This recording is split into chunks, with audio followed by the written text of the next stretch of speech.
তৌহিদি জনতার বিক্ষোভে, তৌহিদি জনতার তাদের সংগ্রামে এই দেশ থেকে পালিয়ে তার স্বামীর দেশে, তার স্বামীর কাছে চলে যেতে বাধ্য হয়েছে। ঠিক তখনই এই হিন্দুত্ববাদী, এই সন্ত্রাসী ইসকন সংগঠন তারা দেশকে অস্থিতিশীল করার লক্ষ্যে অপারে হাসিনার পরামর্শে তারা একের পর এক বিশৃঙ্খলতা নাটক সাজাচ্ছে, যার ধারাবাহিকতায় অ্যাডভোকেট সাইফুল ইসলাম, যিনি নও-মুসলিমদেরকে বিনা পয়সায়, বিনা পারিশ্রমিকে আইনি সহায়তা দিয়ে আসছিলেন, তাকে টার্গেট করে তাকে নৃশংসভাবে জবাই করা হত্যা করেছে। সেই প্রতিবাদ করা আমাদের প্রতিটি মুসলমানদের জন্য একান্ত কর্তব্য। সেই লক্ষ্যে আমরা আমাদের এই এলাকায় মোট 10টি মসজিদে আমি নিজে গিয়ে মাইকে আলাপ করে এসেছি। আলহামদুলিল্লাহ, যাদের অন্তরে এই ব্যথা জাগ্রত হয়েছে, একটা মুসলমানকে বিনা অন্যায়ে মজলুম অবস্থায় যদি শাহাদাত করা হয়, তাহলে সেই প্রতিবাদ করা প্রতিটি মুসলমান আবার শ্রবণিকা সকলের উপর এটা অত্যাবশ্যক, আবশ্যকই করণীয়। কিন্তু সেই বিষয়টা যারা অনুধাবন করতে সক্ষম হয়েছেন, আলহামদুলিল্লাহ তারা এখানে এসেছেন। আর যারা এই বিষয়টাকে তুচ্ছ তাচ্ছিল্য করেছেন, আমরা মনে করি তারা এখানে উপস্থিত হতে পারেন নাই। আমরা মুসলমান, দ্বীন ইসলামের অত্যন্ত প্রহরী। আমরা যেমনি ভাবে রাতে তাহাজ্জুদে আল্লাহ তাআলার সামনে চোখের পানি অনবরত ফেলবো, ঠিক তেমনি ভাবে আমরা ময়দানেও বীরের ভূমিকায় অবতীর্ণ হব। এর সমন্বয়ের নাম হচ্ছে মুসলমান। মুসলমান শুধুমাত্র মসজিদে বসে কাকুতি মিনতি করবে, আল্লাহ তাআলাকে যে মুনাজাত করবে, আর ময়দানে তাদের কোনো ভূমিকা থাকবে না। এটা প্রকৃত মুসলমানদের নমুনা হতে পারে না। সেই লক্ষ্যে আমরা এখানে একত্রিত হয়েছি। এই হিন্দুত্ববাদী সন্ত্রাসী সংগঠন ইসকনকে যেন বাংলার জমিন থেকে চিরতরে উৎখাত করা হয়, চিরদিনের জন্য নিষিদ্ধ ঘোষণা করা হয়, কালো তালিকাভুক্ত করা হয়। সেই জন্য আমরা সরকারের কাছে এই আমার জারিয়ার ময়দান থেকে উদাত্ত আহ্বান এবং জোর দাবি জানাবো। সেই জন্য আমরা কিছু মিছিলের স্লোগান আমরা লিখেছি।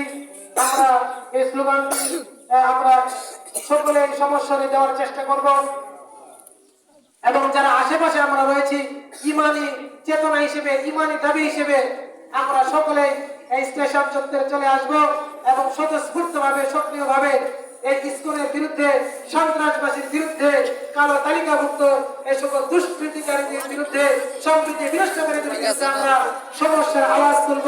আমরা যারা যারা আশেপাশে ঘোরাফেরা করছি সকলে চলে আসি ইনশাআল্লাহ। সর্বপ্রথম যখন বলা হবে নারায়ে তাকবীর,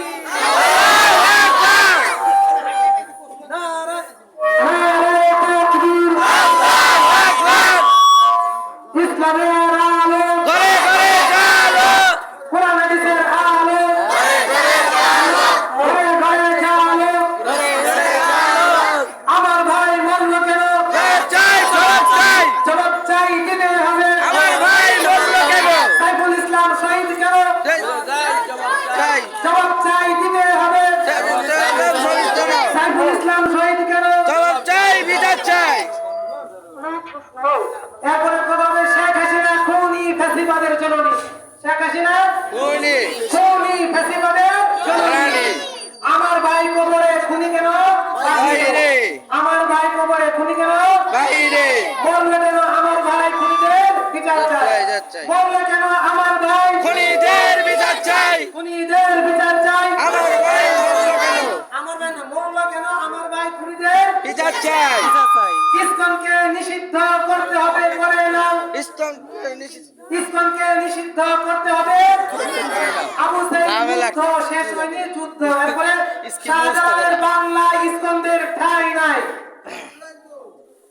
মামুনুল হকের বাংলায় ইসকনদের ঠাঁই নাই, ইসকনদের ঠাঁই নাই। মামুনুল হকের বাংলায়, শাহজালালের বাংলায় ইসকনদের ঠাঁই নাই। ইসকনদের নিষিদ্ধ করতে হবে, করে নাও। ইসকনদের নিষিদ্ধ করতে হবে, করে নাও। সর্বস্তরের তৌহিদি জনতা সকলের পায়ে হাত জোড় করে বলতেছি, সকলেরই কাজ আছে, মেহরবানি করে অতি সত্য এখনই মিছিল বের হবে, এখনই আমাদের সম্মুখে জড়াইতে হন। আমরা সুশৃঙ্খলভাবে মিছিল বের করব। মুরব্বী এবং আলেমগণ, কবির আলেমগণ সামনে থাকবেন, তারপর যুবকগণ এবং ছোট ছোট যারা বাচ্চা আছে শিশু তারা পিছনে থাকবে। কেউ কারো হুড়াহুড়ি করবে না। মাইকের মাধ্যমে যে সুনির্দিষ্ট স্লোগান দেওয়া হবে আপনারা সেটাই শুধু করবেন। ফ্যাসিবাদের সঙ্গী ইসকন হলো জঙ্গি। তৌহিদি জনতার বাংলায় ইসকনের ইসকনকে নিষিদ্ধ করতে হবে। মিছিল